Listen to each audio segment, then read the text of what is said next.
Et il m'a dit, ben voilà, on n'est pas bon en France parce qu'on ne prescrit pas les génériques, parce que ça tue les gens les génériques. Et en fait, il m'a dit, est-ce qu'on pourrait réexpliquer un peu l'histoire de la bioéquivalence parce que voilà. En fait, les génériques ne sont pas bons parce qu'il y a une tolérance entre moins 20 et plus 25%.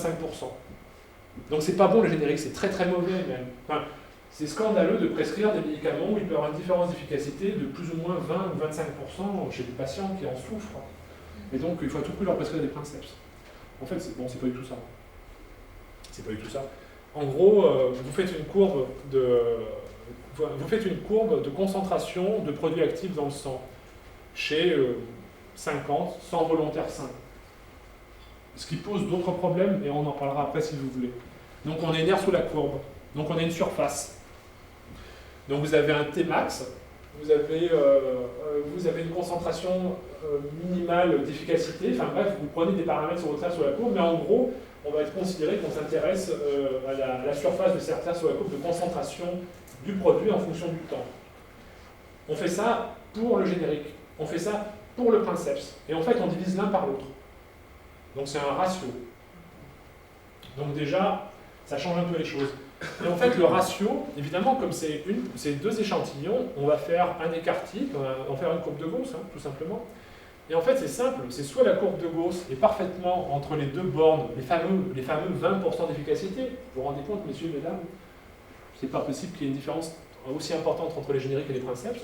Donc là, on fait entre moins 20 et plus 25. En gros, si le ratio est au milieu, ben, tout le monde est content. Si ça dépasse d'un poil, eh ben, on fait supprimer le générique.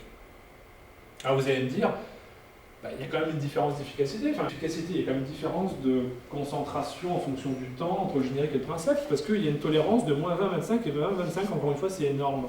C'est scandaleusement énorme.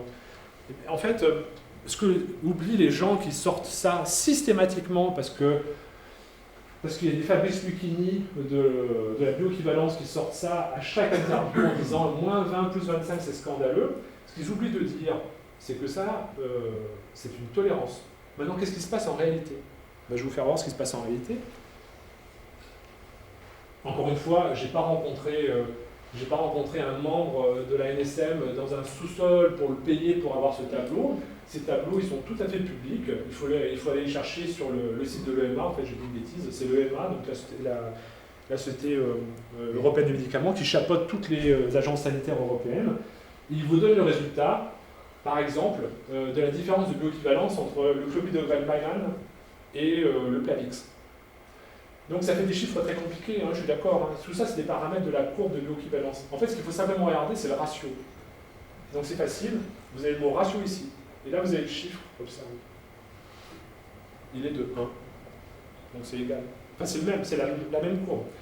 Après, vous allez pouvoir répéter à l'envi que c'est pas pareil, que moins 20 plus 25%, en fait, le ratio est de 1, et l'écart-type est entre 90 et 110, donc il est largement entre le 80 et le 125.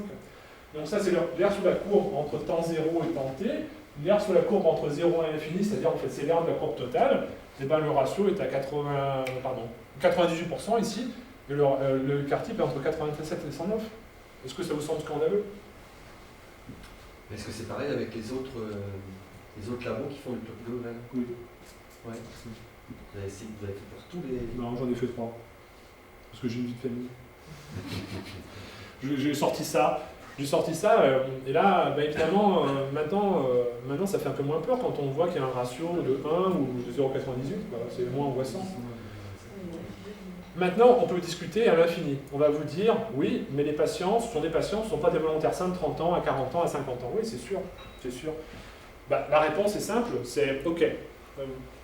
Ceux qui n'aiment pas les génériques, faites-moi voir une étude qui montre que les génériques tuent.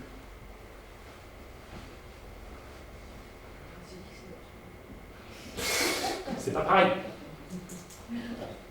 Il y aurait eu du Lazilix, il y aurait eu du vrai Imovan au lieu du Zopiclone, les gens ne seraient pas morts.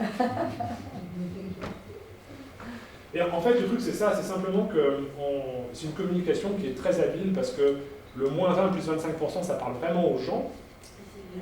Mais en fait, en pratique, il y a, en termes de biodisponibilité, il n'y a pas de différence. Maintenant, on a tout à fait le droit de contester la méthodologie. en disant ce sont des volontaires sains, ce ne sont pas des patients. Ensuite, ce n'est pas une courbe d'efficacité, ce n'est pas de la morbimortalité, mais c'est une courbe pharmacocinétique. Donc après, on peut critiquer, mais les gens qui disent moins 20 plus 25, par définition, ils ont déjà accepté ce principe, puisqu'ils critiquent quelque chose. Donc pour critiquer quelque chose, il faut déjà l'accepter à la base. Parce qu'ils disent moins 20 plus 25, c'est scandaleux. Ils ne disent pas que c'est scandaleux le fait de le faire, ils disent bah, c'est les bornes.